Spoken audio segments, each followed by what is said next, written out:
12 महीनों में बोले जाने वाली चतुर्थी की कहानी। एक साहूकार का एक बेटा और एक बहू थी। बहू पिहर जाती जद उको बाप उन्हें पूछतो कि बेटा क्या खाकर आई है। वह बोलती कि बासी कुसी खाकर आई हूँ। एक दिन साहूकार को बेटो ससुरा से मिलन न गयो। ससुरो बोलियो कि थे मेरी बेटी न बासी कुसी क्यों घालो हो। बेटा यह बात माँ ने आकर पूछो तो माँ बोली कि मैं तो ताजी ही घालू हूँ, चाहे तो आज देख लिए। एक दिन बहू को बाप आयो। ओजू पूछो कि बेटी क्या खायो। बेटी बोली कि बासी कुसी खाई। बाप का जाने के बाद धनी बहुत नाराज हो गयो। बोलियो कि मेरा माँ बाप न क्यों बदनाम कर रहा, ताजी खाकर बासी कुसी बताव है। जद वह बोली कि थे कुमाओ न थारो बाप कुमाव, जना बासी कुसी हुई कि नहीं। यह सुनकर उको धनी कुमान न चले गयो। एक दिन वह पड़ोसन का आग लान न गई। देखो तो सब कोई कहानी सुना है। जद पूछी कि थोए के करो हो। पड़ोसन बोली कि मैं चौथ माता की कहानी सुना है। इस अन्न धन्न हुआ, बेटा पोता हुआ, 12 बरस को बिछड़ेड़ो धनी मिला। जिका दिन से वह भी चौथ बरत करन न लागी। सासू 4 बकत खान न देती।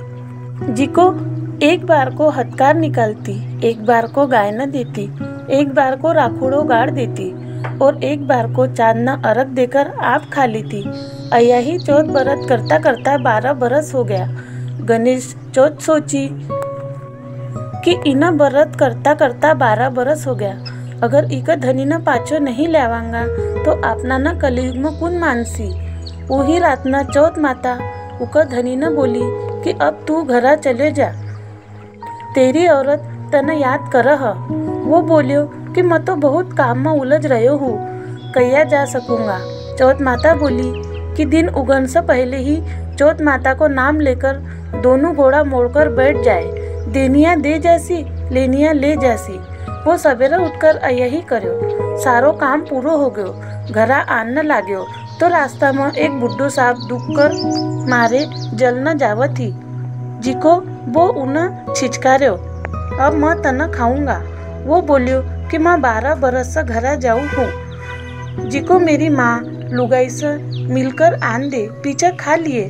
साहब बोलियो कि कैया विश्वास आव, तू तो छत पर जाकर पलंग पर सो जासी। वो बोलियो कि सीढ़ियाँ चढ़कर आ जाए। इतनी कहकर उदास सो घरा गयो। कोई से बोलियो भी कोनी।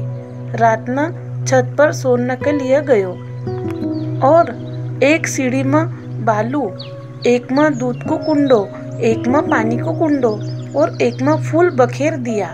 रात न सांप आयो। पहले तो बालू में खूब लोट पलोटा खायो, पीछे सारो दूध फाकी पी गयो। फिर फला की खूब सुगंध ली और छत पर जानने लाग्यो। तो चौथ माता सोची कि आपा इको संकट नहीं टालांगा तो कलयुग में कोई कोनी मानसी। उन्हें ढाल से ढककर तलवार से मार दियो, पर थोड़ी सी पूछ कटकर उकी जूती में गिर गई। पूछ सोची कि ये जूती पैरसी जद खाऊंगा। कीड़िया आपस में बात करी कि इकी लुगाई अपना रोजीना चून गिरती, सो इको धनी की रक्षा करनी चाहिए। सगली किटिया लाकर पूछना छोटी कर दी। उको संकट टल गयो। सवेरा उठना में देरी होगी तो माँ उठन जान लागी। सीढ़ी में खून देखकर चिल्लाई। सोची कि मेरो बेटो मर गो।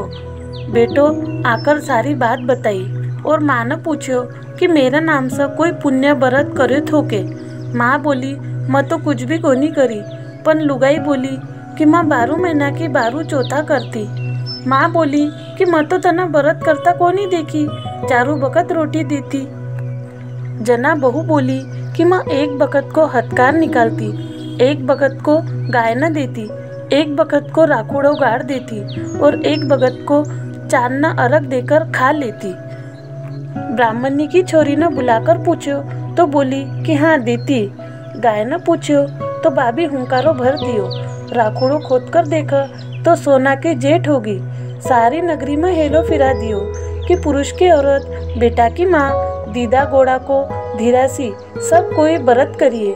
हे चौथ माता उन्हें सुहाग दियो जिसो सब न दिए। कहता ना, सुनता ना, हुकारा भरता ना, अपना सहारा परिवार न दिए। जय चौथ माता की।